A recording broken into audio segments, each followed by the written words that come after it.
Okay, so there's been some questions that were asked, and I saw it on a couple forums, so I thought I'd just make some real quick.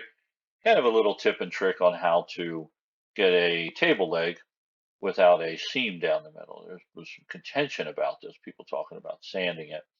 So in this case right here, what we have is a 3 by 3 square. We're going to pretend we're doing a 3 by 3 leg, as you can see, real quick, 3 inch and 3 inch. So it's a 3 by 3 leg, right? We're doing a 3 by 3 square.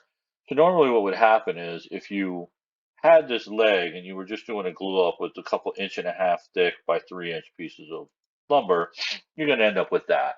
And then you know, if you extrude this, right, let's say we run it up 5 inches, we run this up 5 inches, and let's say if you did a taper,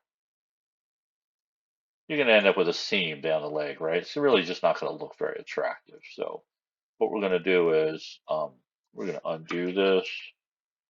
So we don't want that. So what we really want to look at now is how do I get a seam? Because our preferred way to do this in this case would be to go from here to here, right? Because if we do that, now our seam is hidden in the corner, right? So if we move this up 5 inches, move this up 5 inches, we're already there.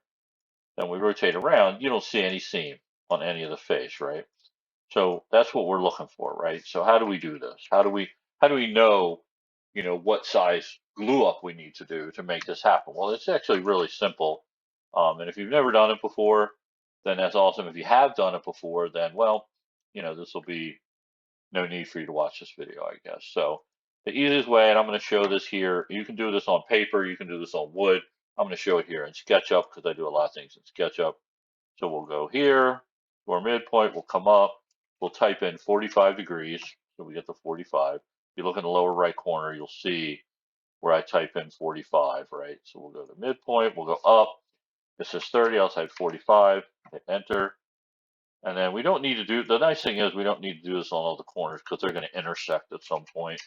We'll say 45, then we'll come here, always go to your midpoint, and then 45. So now, as you can see, we've got the makings of an outer square. We could simply measure this to determine how it is right now.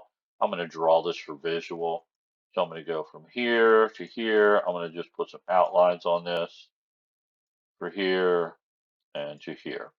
So now, as you can see, we have our original, oops, we have the wrong one there.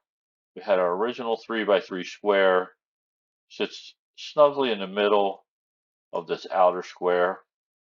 So now what we're trying to avoid is doing now. Now here's where, you can see the obvious answer here, right?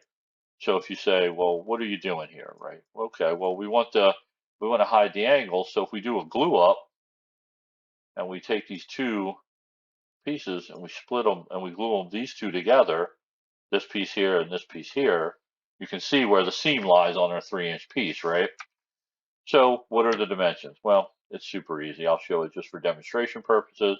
I'll use a dimensioning tool.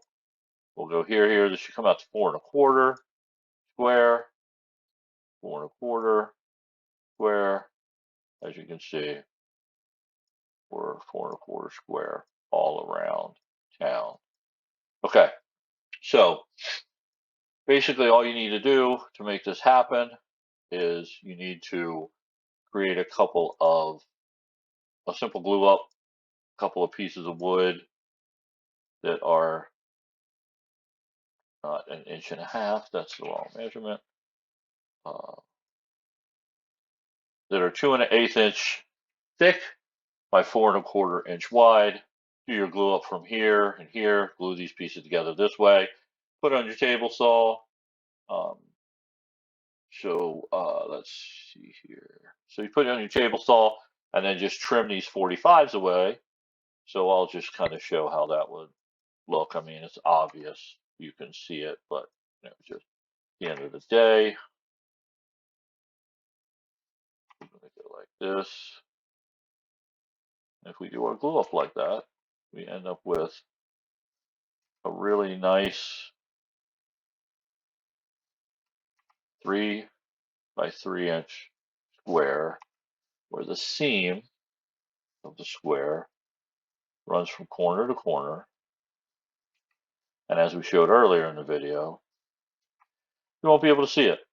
So that's what we're left with. And, just to make sure nobody thinks I'm cheating here, I don't want the protractor. Go back, dimensions. We'll click from here to here. And of course, there's our 3-inch, here to here. There's our 3-inch. But now we got the seam running corner to corner.